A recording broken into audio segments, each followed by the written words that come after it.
So I suppose the first time that Mick showed any form, we had it.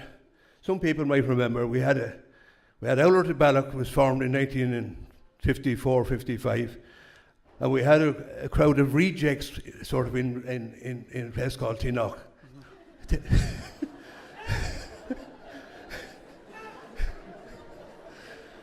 Are you hoping to get out of here alive, Robbie? So anyhow, I suppose we had a great fun. Phil Revenant's here tonight as well. And the man from Rahinduf. The man from Rahinduf was here, but Phil was a very clever man at that stage. He was playing with Howler to Ballock, and he used the rejects for training. Fantastic memories. And John, would you have similar memories, or would you have some other memories different to what Martin has just said? Before I give my memories, I just want to say this was to be on 2 weeks ago, and I did a video for it. And Martin has said everything I did in that video. You have robbed... That's brothers for you, though. You have robbed my speech, Martin. And by the way, I'm not too happy with it. Okay? So the two memories for me were Mick Jacob, or the two that Martin said. If Ed would like to play me video, you'll see him in it. And I said in the 76 final he was majestic. A few times that we played away games, we would have roomed together that night beforehand. I think we actually hurled all night nearly. That I can remember going to bed, I was hurling, little small bit of farming maybe there was an odd dance as well, a little behind it, but I always got back to hurling. Eventually we probably fell asleep maybe at probably 1 or 2 o'clock, but it was hurling. And when you define him then, or you sort of pay tribute to him, how would you define Mick Jacob, the man, Mick Jacob, the player? Well, she's probably one of the best hurlers, a very intelligent hurler. You know, maybe not the fastest hurler they ever played, but he always made a hope with his brain. You know, he was gone to where the ball was coming before the ball ever came. And I think I never saw a better one anyway for reading the game. We played Kilkenny in the 76 in the final, and I remember I was playing on Brian Cody, but Mick made me look very good. He was playing centre field. I think I sent Cody for an early shower that day, I think he played. But you didn't send him for one today. No. Hurlers take defeat extremely badly. How was Mick Jacob in defeat as he had to rise himself up again to come back out and hurl again? Oh, he's like any of us. Like, no one likes losing, but he'd always say, we'll get on with it the next day, we'll beat him the next day. And the coin to them fuckers, you said. Which over, that's the way he'd be going. Like, and he would go through a stone wall. Like, he could play it tough or nice, whatever way you wanted it, he'd be able to play it. I would remember Mick very well. Why? Hurling half the field. He didn't come far enough up the field we get some sort of a clout at him, but sure. Yeah. He was a gentleman anyhow. Gentleman.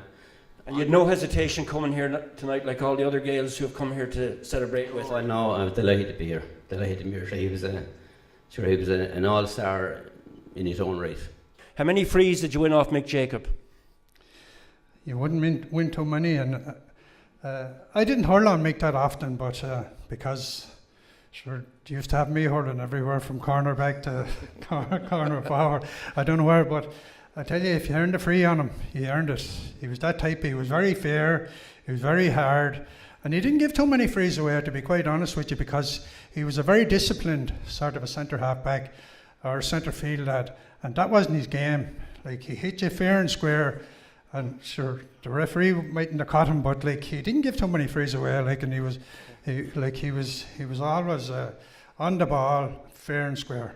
And I remember after running about maybe 10 laps of the field, and I looked to my right hand side, and the old Mick was running along beside me, and all you could hear was yup.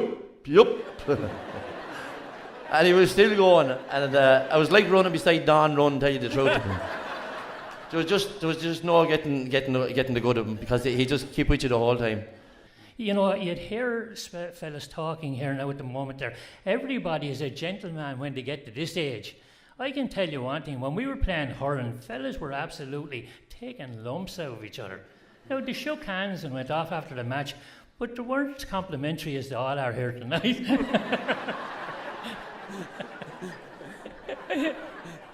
running around with Wellingtons, that wouldn't have been new to Mick. He'd have done a lot of that training anyhow. I think he ran after hares or something one time. He might have been in a spot of bother over it. I remember reading something on a paper about him.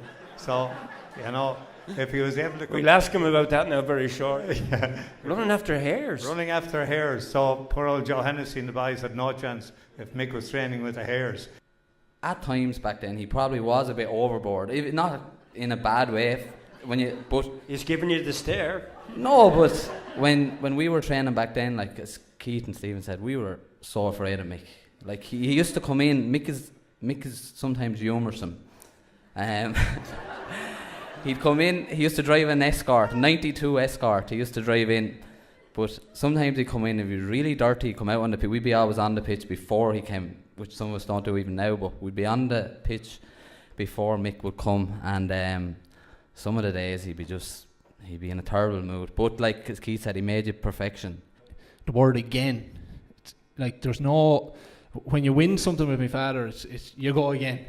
You know, there's no such thing as stop. Like, you know, you don't stop and admire yourself. You go again and you try to get better and you win it next year. You know, if you win it next year. If you lose, win it next year. And that's the way he is.